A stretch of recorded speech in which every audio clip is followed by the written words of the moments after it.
श्री सच्चिदानंद सद्गुरु साईनाथ महाराज की जय।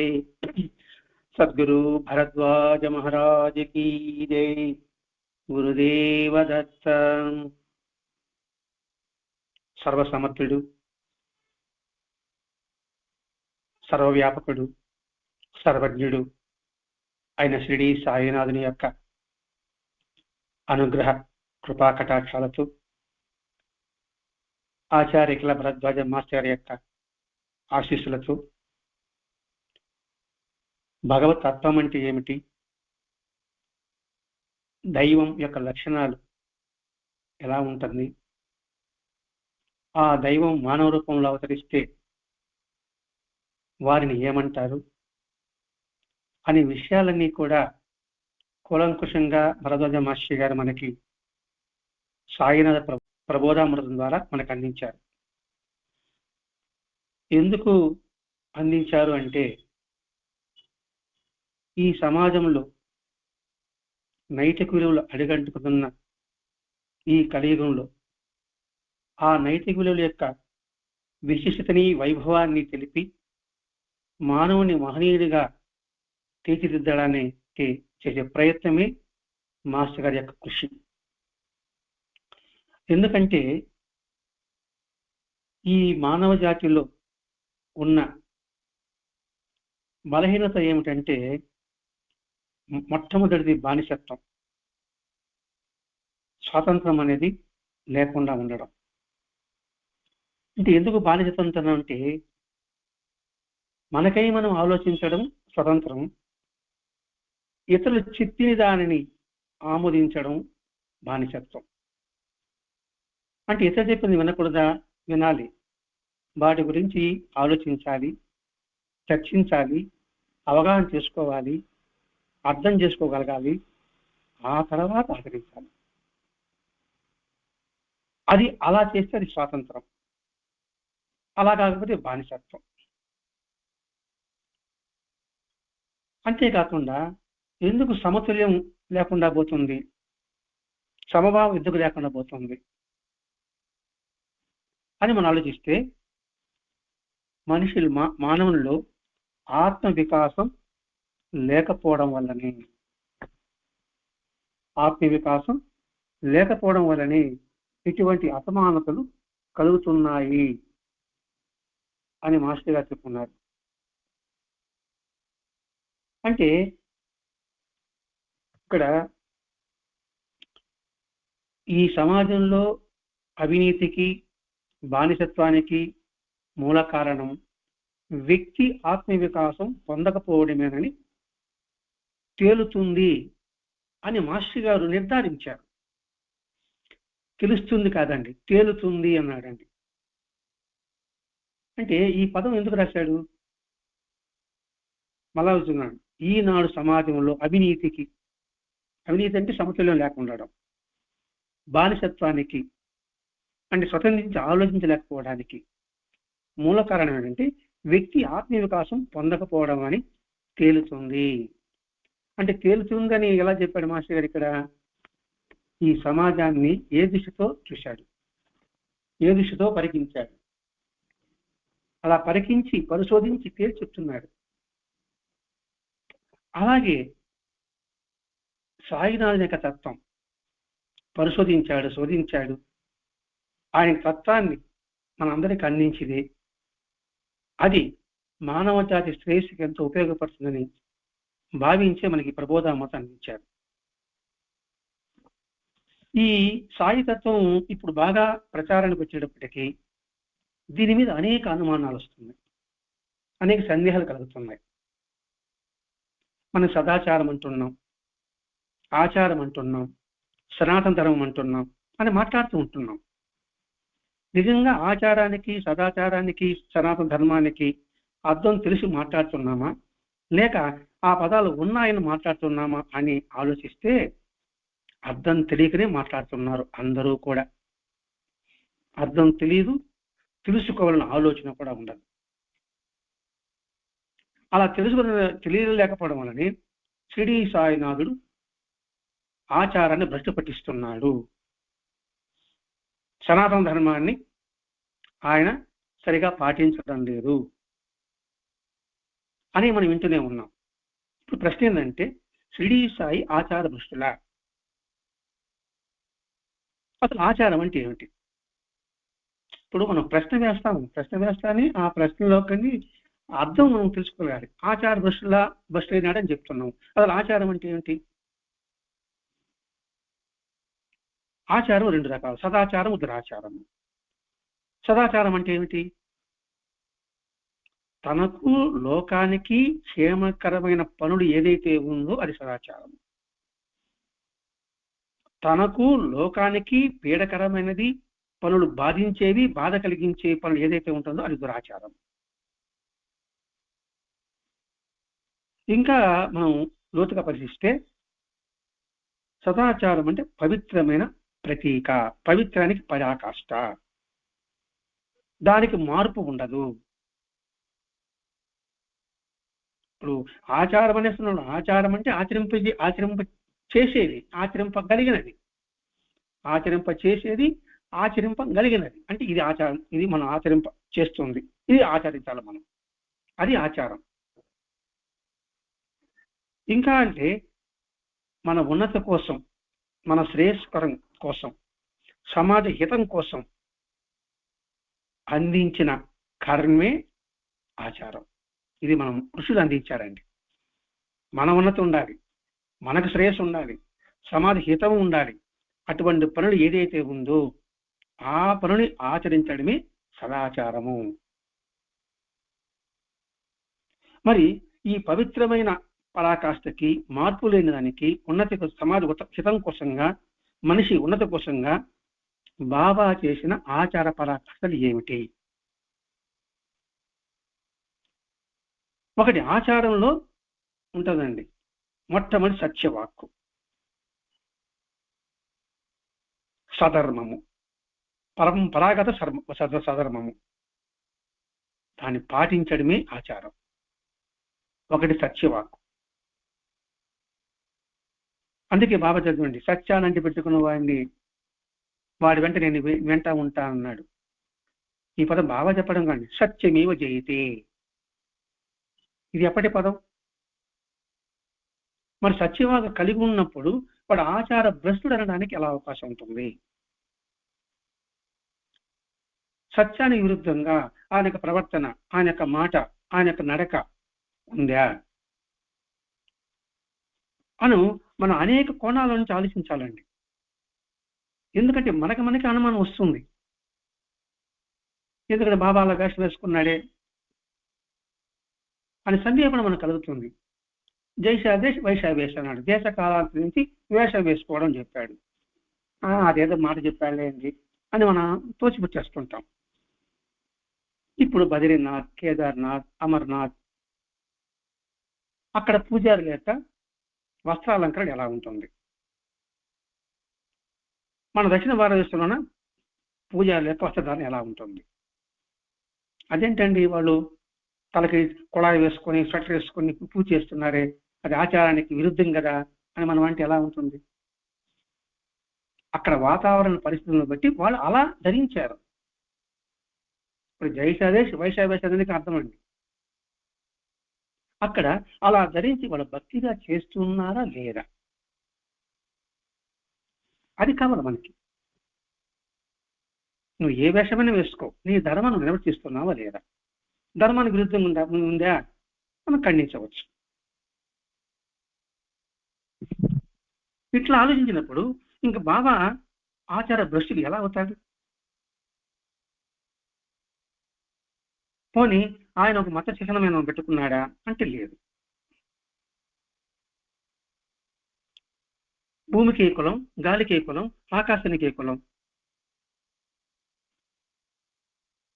దైవానికి, భగవంతుడికి అసలు మతమే ఉంటుంది? అసలు ఆత్మ యొక్క మతం ఏది?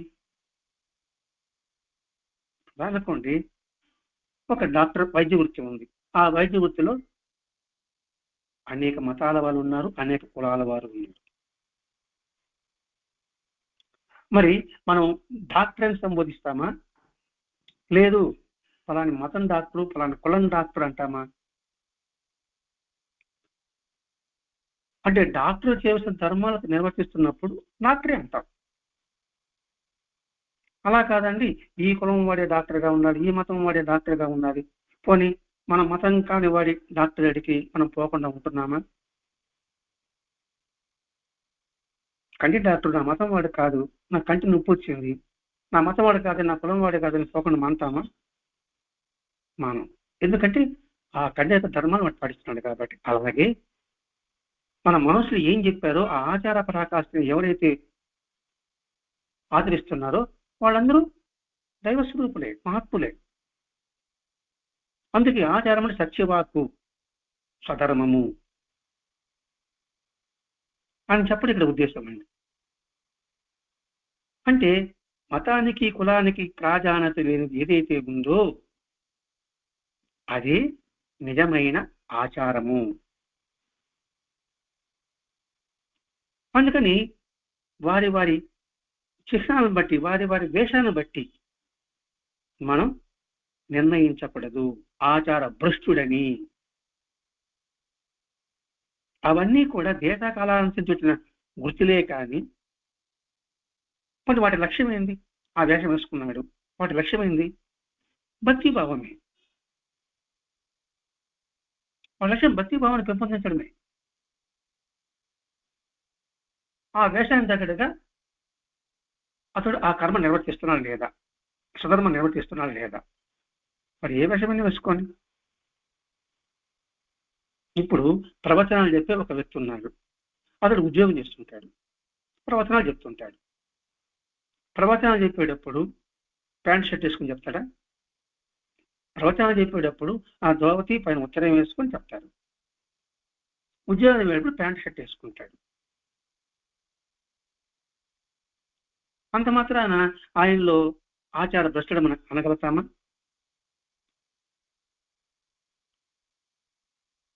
సరే, మళ్ళా పరిశీలిస్తాం.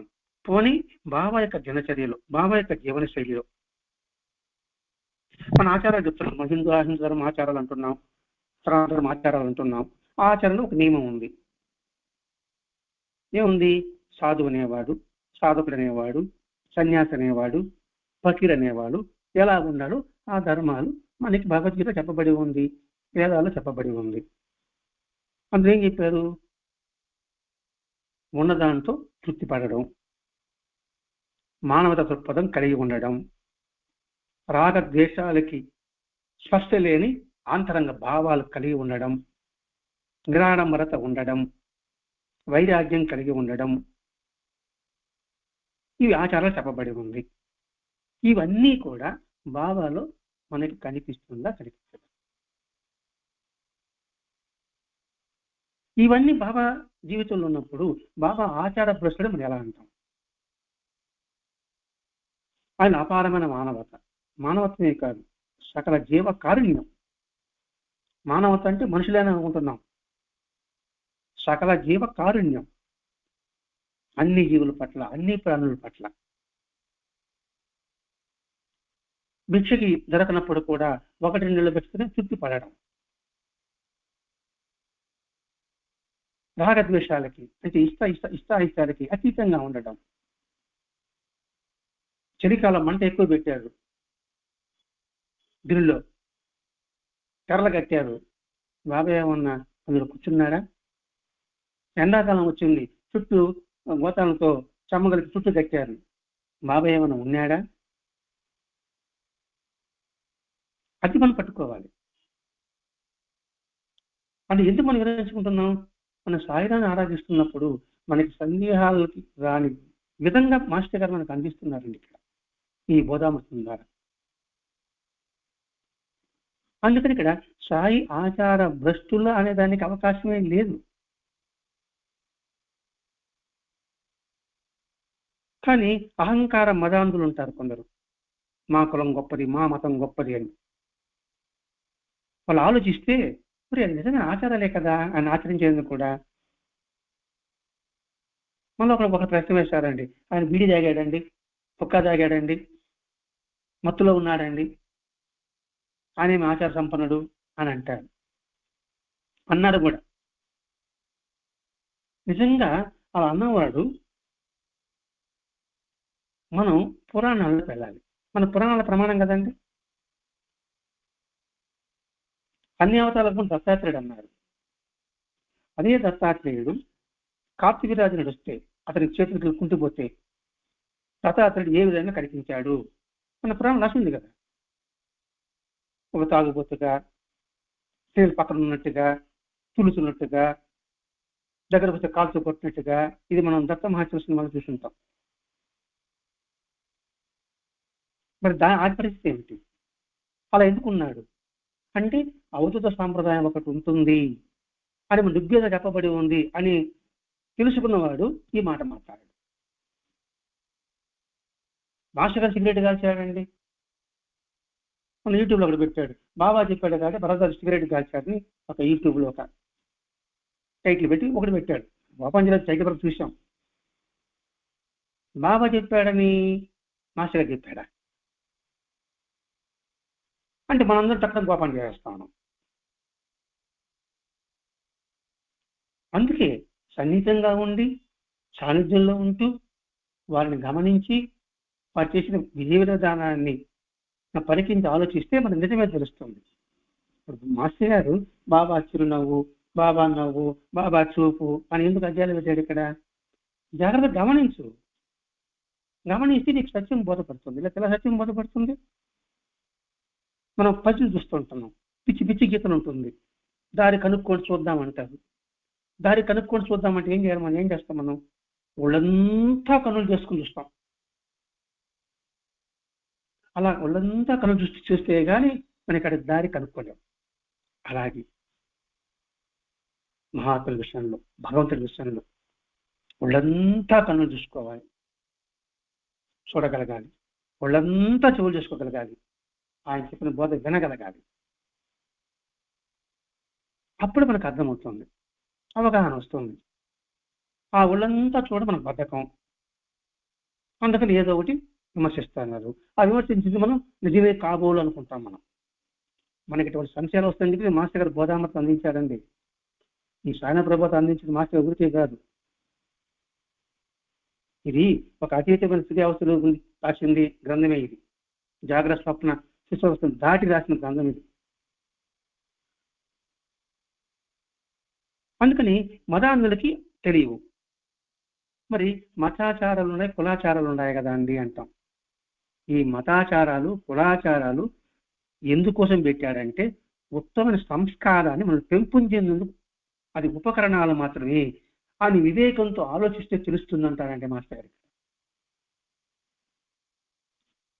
ఒక్కొక్క మతం ఒక ఆచారం ఉంది. ఒక మతంలో ఒక ఆచారం ఉంటుంది, ఇంకొక మతంలో ఒక ఆచారం ఉండదు. ఇప్పుడు ఒక మతంలో పునర్జన్మ సిద్ధాంతం నమ్మరు, ఒక మతంలో పునర్జన్మ సిద్ధాంతం ఉందంటారు. దాన్ని ఆలోచించాలి. అది దేనికి? వాటి ద్వారా నువ్వు ముందుకు పోవడానికి, నువ్వు సమర్థించుకోవడానికి ఉపయోగించుకో. అందుకే మానవుడు జడబద్దులు అవ్వడం వలన రాస్తారు మాస్టర్ గారు. జడబద్దులు అవ్వడం వలన చరిత్రలో పొడుగున కులము, మతము, ఆచారాల వలన తద్విరుద్ధమైన అహంకార అభిమానాలు మాత్రమే మానవులు బుద్ధి పొందడం మనం చూస్తున్నాము. జడబద్దులు అవ్వడం వలన, జడం అంటే చలనం ఉండదు, చైతన్యం ఉండదు, ఆలోచన ఉండదు, స్తబ్దత ఉంటుంది. అలా ఉండడం వల్ల ఏమవుతుంది? ఎట్లా అనుకుంటే అట్లా ఉంటాడు వాడు, ఎట్లా చెప్తే అలా ఉంటాడు వాడు, ఎలా చెప్తే అలా పెడతాడు వాడు. ఆలోచించాడు. రాయిలాగా, రాయికి చైతన్యం జడమని మనం ఎలా చెప్తే అలా రూపుదిద్దుకుంటుంది. మట్టి మనం ఏ భావంతో చేస్తే ఒకటి పూజ అవుతుంది, ఇంకోటి కొండ అవుతుంది, ఇంకో పాత్ర అవుతుంది, ఇంకో పాత్ర అవుతుంది. అది నేటి సమాజం జరుగుతుంది. దానికి మాస్టర్ గారు ఆరోగ్యవంతునికి, వాళ్ళు ఆరోగ్యం ఉన్నాడు అనుకోండి, వాడి మంచి ఆహారం తింటాడు వాడు, అది రోగికి నోట్లో పెట్టి ఊసేస్తాడు.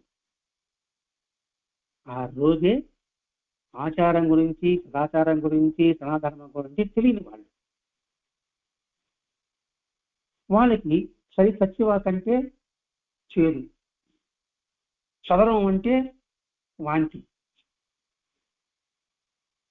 అందువల్ల వాళ్ళకి ఇట్లా ఎవరైతే పాటిస్తుంటారో వాళ్ళకి అది విరుద్ధంగా అనిపిస్తూ ఉంటుంది. ప్రకృతి నుంచి అర్థమవుతుందండి వాళ్ళకి. ప్రకృతి స్వధర్మాన్ని పాటిస్తుంది. భూమి, గాలి, నీరు, ఆకాశం వాటి వాటి ధర్మాన్ని పాటిస్తుంది. భూమికి ఉన్న సహనం మనిషికి ఉందా? గాలికి ఉన్న సమతుల్యం మనిషికి ఉందా? ఇది ఆలోచిస్తే అర్థమవుతుంది. మన స్వధర్మాన్ని ఆచరించాడు బాబా. తన ప్రకృతి ధర్మాన్ని ప్రకారంగా బాబా ఆచరించాడు. అది మనం గుర్తుంచుకోవాలండి ఇక్కడ. అందుకే ఏది నిజమైన గురువు యొక్క చిత్నము అనేదానికి మాస్టర్ చూస్తున్నారండి. తాను గురువు అని, ఇతను అజ్ఞానులు అని, తను వీళ్ళిద్దరు శిష్యులు తెలిసేవాడు గురువే కాదు. వాడు తన భావాలని ఇతరులపైన రుద్దడు. సాటి మనసు ఎలా చేసుకొని ఇప్పుడు సూచనలు మాత్రమే చేస్తాడు. అంటే ఇలా అంటే వాళ్ళ భావాలు ధర్మంగా సత్యంగా అని చెప్పి ఇలాగ కఠినంగా మాత్రం చెప్పడు. ఉదాహరణకు చెప్పాలంటే బలవంత్ నాశనం జరుపు స్నేహితుడికి వస్తాడండి. పేరు దాటేది అనుకుంటాను గుర్తుంటే. అతడు బత్తాకాయలు తీసుకొస్తాడు. తీసుకొచ్చి కొన్ని గదిలో పెట్టి కొన్ని బాబాకి నివేదిస్తాడు. నివేదించిన తర్వాత బాబా అందరికి పనిచేస్తాడు. పనిచేసిన తర్వాత ఒక మారవాడి అమ్మాయి ఎవరు వస్తే నాకు బత్తాయిలు కావాలి, బత్తాయిలో కావాలి ఏదో పండు అనుకుంటున్నాను, నాకు పండు కావాలి అని అడుగుతుంది. అప్పుడు బాబా ఒరే నువ్వు గదిలో పెట్టిన ఆ బత్తాయిలు తారా అంటాడు.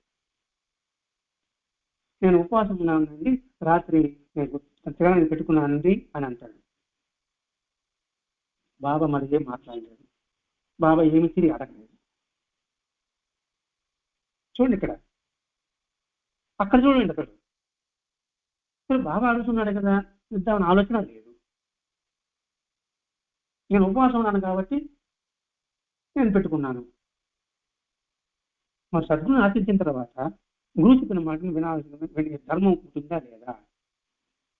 అక్కడ చూడండి బాబా తన బాబా అంటున్నారు, అదే అలా కాదు ఇవ్వాలి రా ధర్మం ఉందా అని చెప్పలే.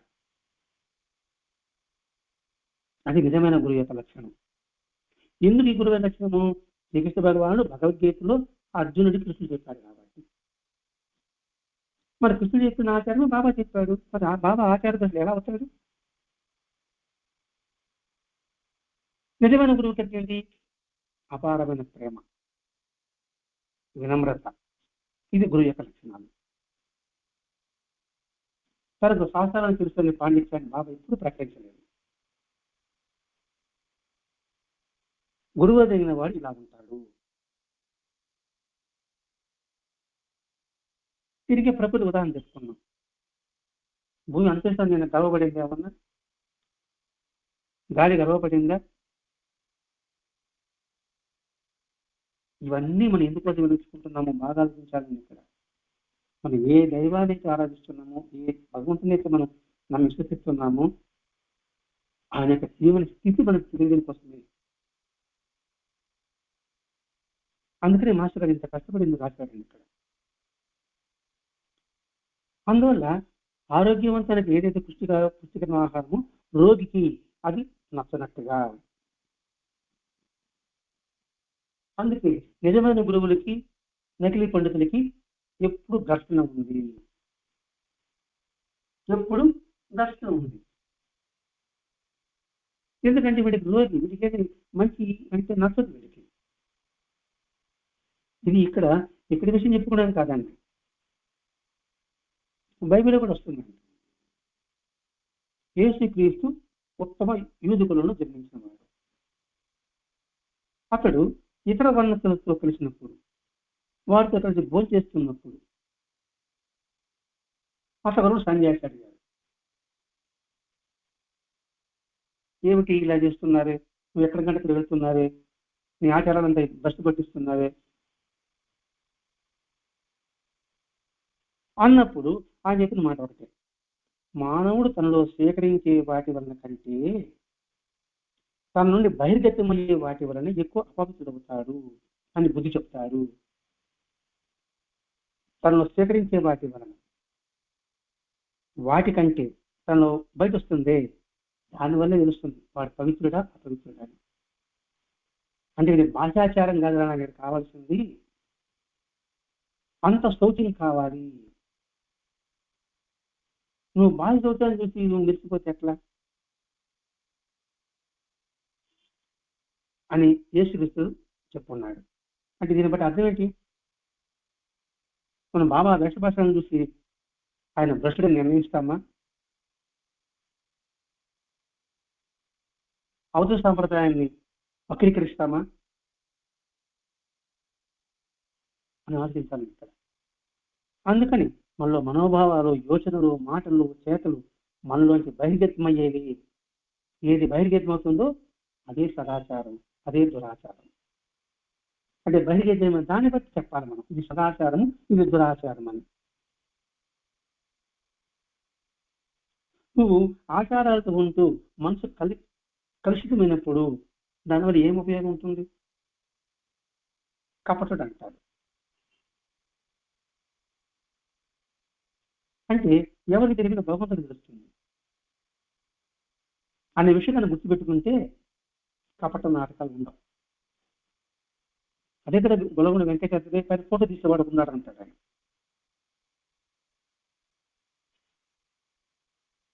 కాబట్టి ఎంత మడితో ఆచారంతో ఉన్న నీలో సద్గుణం లేకపోతే నిష్ప్రయోజనమే. పాత్ర లోపల శుద్ధి చేయకుండా పైన మాత్రం శుద్ధి చేసి వంట చేస్తే ఆ ఆహారం తినడానికి ఉపయోగపడుతుందా? నువ్వు పైన శుద్ధి చేయకుండా లోపల క్లీన్ చేసి ఆహారం వండితే అది ఉపయోగపడినట్లే కానీ. కాబట్టి ఇటువంటి ఆచారాలు లేని పాటించని ఏ ముస్లిం ప్రజలైనా వాళ్ళకి ఆచారాలు ఉండవు అనుకోండి, బాహ్యాచారాలు, కానీ ఆ ముక్తుల్లో ఆంతరం శుద్ధం తగ్గుతుందా? అందుకు అవధూత సంప్రదాయం మనకు మాస్టర్ గారు అందించారండి. ఈ అవధూత సాంప్రదాయం మన హిందూ మతంలోనే కాదండి, అన్ని మతాల్లో ఉంది అవధూత సాంప్రదాయం. అది మనం చూడదు మిగతా వాళ్ళు. అందుకని ఆచార భ్రష్టుడు అని అంటున్నాడు బాబా. భరద్వాజ మాస్టర్ కూడా బ్రాహ్మణ ప్రాంతం తెలియజేసేసారండి, నువ్వు భ్రష్టు పెట్టిన బ్రాహ్మణుడు అని. ఎందుకంటే భరద్వాజ మాస్టర్ గారు ఎవరికంటే వాడికి వెళ్తాడు, ఎక్కడికంటే వెళ్తాడు, ఎవరితో భోజనం చేస్తారు అన్నప్పుడు ఒంగోలులో చర్చ జరిగింది. బ్రాహ్మణుడు అంటే ఎవరు అని మాస్టర్ గారు ఆయన సొంత పాఠాలు చెప్పారండి, వేదాలు చెప్పాలని చెప్పుకుంటూ వచ్చాడు. అది ప్రమాణంగా తీసుకున్నాడు, ఆ ప్రమాణాన్ని నడుచుకుంటున్నాను. ఇంతటి భావం మనకు అర్థమయ్యే రీతిలో బాబా యొక్క దివ్యత్వాన్ని మనకి ఇక్కడ మాస్టర్ గారు అందిస్తున్నారు. ప్రతి ఒక్కటి కూడా ఆధ్యాత్మిక విషయంలో వ్యవహారాలని ఎంతగా నమ్మేశారండి. ఆయన ఆచారం చేస్తున్నాడా భ్రష్టుడా అని ఆలోచించారా అక్కడున్న ప్రజలు? అదే బాబాన్ని గుర్తించడానికి వాళ్ళకి ఎంతకాలం పట్టింది? వ్యవహారాలను గౌరవించడానికి అర్ధురాని పరువు, అంతస్తు, పాండిత్యము. మరి బాబా విషయంలో మాత్రం ఆలోచించారు. ఈయన ఎట్లా విషయం.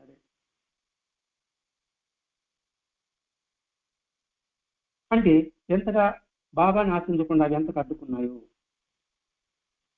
ఎందుకంటే బాబా ఇప్పుడు కూడా నేను గురువు అని, పండితుడని, అధికుడని ఎక్కడా ప్రకటించారు, వ్యవహారాలు చేశారు. ఎందుకు వ్యవహారాలు సంఘటన మనకి మాస్టర్ గారు చెప్పించాడంటే ఇది ఇందుకోసం. మనం వ్యవహారాలు లాంటి వాళ్ళు నమ్మిస్తున్నాం. వాడి భాషాచారాన్ని చూసి, వాడి వేషం చూసి. అది మహాత్ముడు అంటే ఆలోచిస్తాం, నిజంగా ఆయన మహాత్ముడు అవునా కాదా, ఉంటాడంటారా? ఎందుకంటే ఆయన వేరే భాషల్లో వ్యాస ఉండదు, భాష ఉండదు. తులసి చెట్టు మనకి ఏం కనిపిస్తుంది? ఏం కనిపించదు. అది కాగితాలు పూల చెట్లు పెట్టి బ్రహ్మాండంగా పూలు కనిపిస్తుంది, బ్రహ్మాండంగా ఉంటాయి. మన రోడ్లు బైపాస్ ఉంటాయి, కాగితాలు బ్రహ్మాండంగా కనిపిస్తుంటాయి. బాబా ఇప్పుడు పేద ఫకీరుగానే ఉన్నాడు, బిచ్చుగానే ఉన్నాడు. మరి జవహర్లాల్ లాంటి వాళ్ళు ఇప్పుడు కోకొల్లలు, ఊరికొకరు కాదు వీధికొకరు ఉన్నారు. అని గుర్తు చేసుకోమంటున్నాడు మాస్టర్ గారు ఇక్కడ. ఎందుకు మాస్టర్ గారు ఇలా చేస్తున్నారంటే బాబా యొక్క ఆ నవ్వు, ఇంతకు ముందేమో నవ్వు చూపు అన్నాడండి, ఇప్పుడు చిరునవ్వు అన్నాడండి. చిరునవ్వు చూపు అన్నాడు మళ్ళా ఈ అధ్యాయంలో. నవ్వునైతే మనం గుర్తుపెట్టగలం, చిరునవ్వును గుర్తుపెట్టాలంటే చాలా లోతుగా పరిగణించాలి. వాడు ముఖం మధ్య వాడు నవ్వినట్టు అనిపించదు, కానీ నవ్వు తురుతురు. ఆ నవ్వు పొగడ్తగా తెగడ్తగా అర్థం కాదు. మన అసెందుకునికి ఒక చిరునవ్వుతున్నాడా, లేదు నువ్వు బాగుపడి చేస్తాను ఆ చిరునవ్వుతానని అర్థం కాదు. అలాగే బాబా యొక్క చర్య, బాబా యొక్క జీవిత విధానం, ఆ చిరునవ్వులోన అంతరార్థం గుర్తించడానికి సులభతరమైన సాధారణ మనకి ఈ ప్రబోధం ద్వారా మనకు అందించాడు. ఇలా ఈ బాగా భావన అర్థం చేసుకున్నాం అనుకోండి, అప్పుడు మనకేం వస్తుంది, బాబా ఏం చెప్పదలుచుకున్నాడు అని చెప్పేశాడురా, ఏది ఆచరించాలని చూపించేశాడు.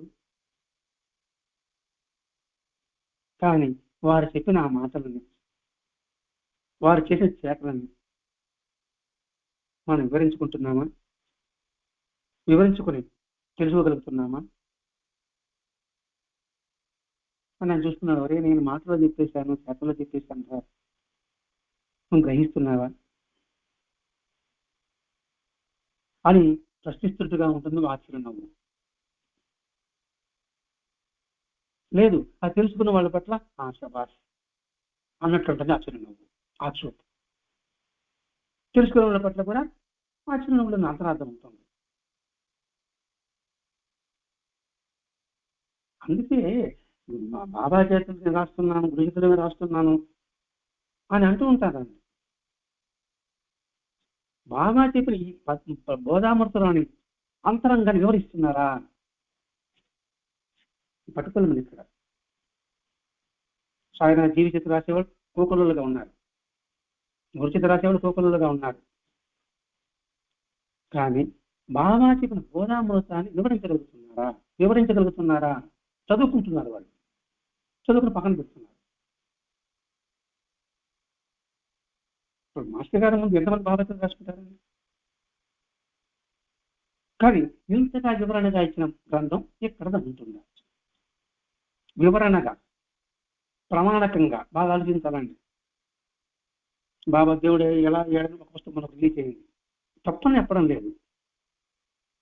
కానీ లోతుగా పరిశీలించి బాబా యొక్క తత్వాన్ని, నిజతత్వాన్ని అందించిన విషయం అందులో ఉంటుందని మనం చదవచ్చు. ఆ పుస్తకాలు కూడా చదివితే మనకు అర్థమైపోతుంది. పోనీ ఆయన ఎంత చెప్పినా ఎంత చూపించినా మనకు చూడటం రావాలి కదా. మనం చూడటం వస్తే మనకు అర్థమవుతుంది. ఇక్కడ సత్తా లేదు, మనకేం అర్థమవుతుంది అక్కడ? అంటే ఇక్కడ బాగా ఆలోచించుకుని మాస్టర్గా చెప్తున్నానండి. ఆలోచించినప్పుడే బాబా ఆచార భ్రష్టులు కారణమైన సదాచార సంపన్నుడు, సనాతన ధర్మపరుడు. మరి ఈ సనాతన ధర్మము, సదాచారాలు గత యుగంలో లేదా ఉంది, ఈ యుగంలో కూడా ఉంది. కానీ కుల మతాల భేదభావాలు కలిగి ఉంది. ఇక్కడ బాబాతో కుల మత భేదాలకు అతీతంగా ఆయన అవసరం జరిగింది. ఇప్పుడు మనం చెప్పుకునే వివరణ అంతా సంపూర్ణమే కాదండి. మాస్టర్ రాస్తున్నారు ఇది సంపూర్ణం కాదు, ఇటు వివరణ సంపూర్ణమే కాదంటున్నాడు. ఆయన యొక్క ప్రతి చర్య, ప్రతి ఒక్క మాట ఎంత భావగర్భితాలో ఉదాహరించడం అంటే చెప్పడం ఆయన కృపతో నేను చేసిన ప్రయత్నం మాత్రమే అన్నాడండి. ఇది వినయం. బాబా ఏమైతే వినయంగా ఉన్నాడో బలరాజు మీద చెప్తున్నాడండి. ఆయన కృపతో నేను చిన్న యత్నం చేస్తున్నా. ఇలా యత్నం చేస్తూ ఉంటే ఒక అద్భుతమైన సత్యం నాకు స్ఫురిస్తే దేహం పులకరించింది. ఎంతగా పులకరించిందంటే 1000 సూర్యుల కాంతితో వెలిగిపోతుందంట ఆ పులకరింపు. ఒక సూర్యుడి కాంతే గొప్ప, 1000 సూర్యుల కాంతితో వెలుగుతుందని మాస్టర్ గారు రాశారంటే ఎంతగా తాదాత్యం చెంది ఉంటాడు, ఎంతగా బాబాయ్ తత్వాన్ని అర్థం చేసుకుని అవగాహన చేసుకొని తనను అధ్యయనం చేసుకుని ఉంటాడు. ఆయన అధ్యయనం చేసుకుని ఇలా నిరంతరం ఉచితం చేస్తూ ఉంటే, కొనసాగిస్తుంటే, క్రమంగా ప్రతి క్షణము ఆయనలో అంతను గమనిస్తూ ఉంటే మనం ఆయనే మనమైపోతాం, ఆయనలో మనం ఏదమైపోతాం. ఆయన మాట ప్రతి మాట కొత్తగా విన్నట్టుగానే ఉంటుంది. ఇలా నిరంతరము సద్గురుధ్యానంలో పరవశించమని బాబా యొక్క చిరునవ్వు చెప్తుంది, బాబా యొక్క చూపు చెప్తుంది. అవి మనం ప్రబోధిస్తున్నాయంటున్నానండి. అంటే నిద్ర లేస్తుంది. ఇలా మనం నిరంతరము మౌనంతో ఒళ్ళంతా చెవులు కన్నులు చేసుకొని వినగలిగితే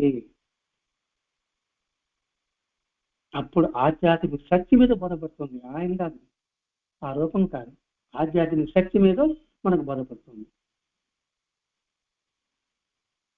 కాబట్టి ఆయన ప్రతిరూపాలుగా మనం మారేదాకా చూడండి మాస్టర్ గారు, ఆయన ప్రతిరూపాలుగా అంటే ఏమిటి? ఆయన వేషం వేసుకోవడం కాదండి. అదే కదా వాళ్ళు చెప్పుకున్నాం, మాస్టర్ గారు గడ్డం పెట్టుకోవడం, మాస్టర్ గారు కంటి కట్టుకోవడం, మా బాబా అలాగ వేషం వేసుకోవడం కాదు. ఆయన ప్రతిరూపము అంటే ఏమిటి? కవల పిల్లలలాగా ఒకే చూపు, ఒకే మాట, ఒకే ధర్మం. అంతవరకు నువ్వు పారవశ్యం చింతన సాగవలసింది. అది బాబా తన గురువు దగ్గర నేర్చుకున్నది, భరద్వాజ మహర్షి గారు సాయం దగ్గర నేర్చుకున్నది, మనకు నేర్పేది కూడా అదే. ఇదే వారు సూచించిన జ్ఞాన మార్గం అనండి, తపోనిష్టానం అనండి, ధర్మాచరణ అనండి, సత్య మార్గం అనండి, ఏదైనా పదాలు పెట్టుకోండి. వారు సూచించిన ఆచరించిన జ్ఞాన మార్గం, తపో మార్గం, సత్య మార్గం, ధర్మ మార్గం, ఇవి మనం ఆచరించండిగా అని ఆయన చిరునవ్వు మనకి హెచ్చరిస్తుంది, ప్రబోధిస్తుంది. అలా మనం వినగలిగేదాకా మన ఆధ్యాత్మిక యాత్ర కొండవీటి చాంతాళ్ళ కొనసాగవలసింది అంటారండి. ఇదేంటి ఈ పదం కొండవీటి చాంతాడు? ఆ పదం ఎందుకు వచ్చింది? గుంటూరు జిల్లాలో ఉంది కొండవీటి అనే ఒక కోట. ఆలేంటంటే అంత రాత్రి ఒక 100 అడుగులు చెబితే కానీ ఇప్పుడుగా బోర్లు కదా, ఇప్పుడు అప్పట్లో బావిలు ఉండేది. అందులో చేంతాడు, చేదేదానికి ఉపయోగపడే తాడు. 30 అడుగులు 40 అడుగులతో ముడేసుకుంటూ పోతాను, కొత్త పోతానే ఉన్నాయి. నీళ్ళు అంతే కదా, నీళ్ళు అందేదాకా ఆ తాడు ముడి వేసుకుంటూ ఆ బావిలో దించినట్టుగా బాబా మాట మనం వినగలిగేదాకా మన ఆధ్యాత్మిక యాత్ర అంటే ఆ నీరు, ఆ అమృతం అందేంత వరకు మన దగ్గర ఎంత శాంతాలు ఉంటుంది? బీతుడి శాంతాలు ఉంటుందేమో, బీతుడి దారం ఉంటుంది మనకి. మనం ఈ రెడీ పెట్టేప్పటికీ ఒక బీతుడి దారం, ఆ బీతుడి దారాన్ని ధ్యానగా మలుచుకున్నామని నేను అనుకుంటున్నాను ప్రస్తుతానికి. అదేమో దుర్గం లోపల 100 అడుగుల లోపల ఉంది ఆధ్యాత్మిక సత్యం. ప్రస్తుతానికి ధ్యాన అని విశ్వసిస్తుంటున్నా, ఏదో కొద్దిగా గొప్ప ఈ జన్మకి ఈ ధ్యానాన్ని మూరక రావాలి, మూరకి 5 మూరలు రావాలి. అంటే అది అందేంత వరకు నువ్వు జన్మ పరంపర కొంత ముడేసుకుంటూ ఆ ముడేసుకునేడానికి సత్యవాక్ ఉండాలి, సధర్మం ఉండాలి అని లక్ష్యంతో, ఆ ధ్యేయంతో మనం ప్రయాణం సాగించవలసింది అని మాస్టర్ గారు హెచ్చరిక చేశాడు. గుర్తు చేస్తున్నాడు. ఏదో నీకు అందిపోయింది అనుకుంటున్నాయేమో, అందాలంటే ఆయన చెప్పాడు అంతఃకరణ శుద్ధి చేసుకోవడం, పారవశ్యం పొందడం, ఆయన యొక్క మాట తీరు భావగతంగా ఏముందో క్షుణ్ణంగా పరిశీలించుకోవడం. ఇలా చేసుకుంటున్నప్పుడు మాత్రమే మన ఆధ్యాత్మిక యాత్ర సంపూర్ణమవుతుంది. అంతవరకు కృషి చేయవలసింది.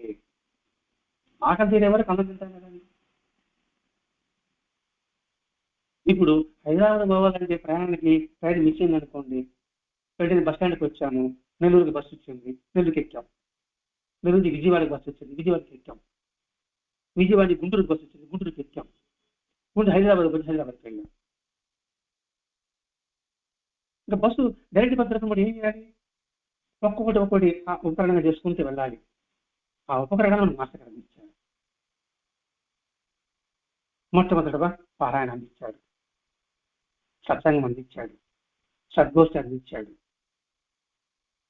అలాగే ఆ సద్గోష్ఠిలో భావాలను పంచుకోవాలి అవకాశం ఇచ్చాడు. ఇవన్నీ ఉపకరణాలుగా అందించుకుంటూ మనం గమనించాలి. అది కొండబెట్టి అంటారు. అంతవరకు మనం దారం ముడేసుకుంటూ పోవాల్సింది. అంతవరకు అంటే అన్ని జన్మలు మనం ప్రయత్నం చేస్తూ ఉండవలసింది.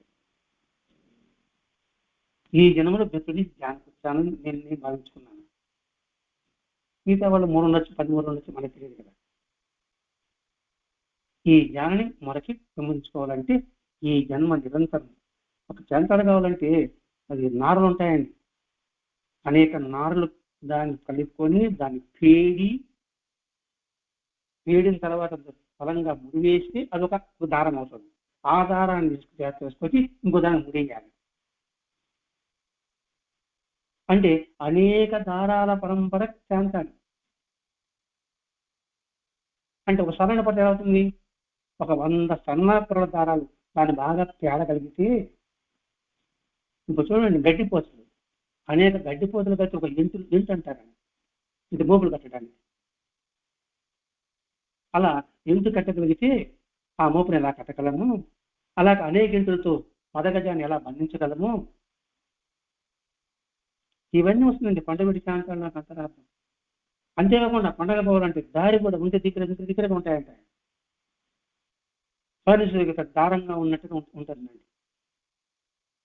మనకి తిరుమలలో దిగేటప్పుడు ఉండే రోడ్డు లాగా, ఎక్కేటప్పుడు రోడ్డు ఇప్పుడు బాగా సాఫీగా ఉంది, దిగేటప్పుడు రోడ్డు ఎలా ఉంటుంది రోడ్డు. ఆ వంకర చీకర్లు, ఆ మలుపులు ఎంత జాగ్రత్తగా ఉండాలి. అలాగే ఆధ్యాత్మిక ఎంత జాగ్రత్తగా ఉండాలి, ఎంత మెలకుగా ఉండగలగాలి. ఇవన్నీ అర్థం చేసుకుంటే సాయినాథ మనకు బోధపడి, సాయినాథ సదాచార సంపన్నుడు, ఆయన ఆచార భ్రష్టుడు కాదు, ఆయన ఆచారము సదాచారము సనాతన ధర్మాన్ని చుట్టూ మాత్రమే తప్పకుండా ఆచరించిన మహోన్నత వ్యక్తి అనే భావం మనసుకు దృఢపడినప్పుడు ఆయన యొక్క మాటలోని అంతరార్థాన్ని, ఆయన చూపులోని భావాన్ని నిరంతరము గుర్తించడానికి ప్రయత్నం చేయగలము. ఆయన మాస్టర్ మనం ప్రయత్నం చేయాలని ఈ బోధామృతాన్ని అందించారండి. అందరూ బాబా చదివా వదిలిపెట్టేశారు. బాబా గొప్పవాడు కానీ మొక్కోండి మీకు మంచి జరుగుతుందని. దానివల్ల ఉపయోగం కన్నా అంత సంస్కారానికి ఉపయోగపడుతుంది. అది అంత భావం ఈ బోధామృతంలో ఉందండి. కాబట్టి బోధామృతాన్ని మనం చక్కగా అవగాహన చేసుకోవడానికి మనం అందరం ప్రయత్నం చేద్దాం. ఈ గ్రంథం మహోన్నత గ్రంథం.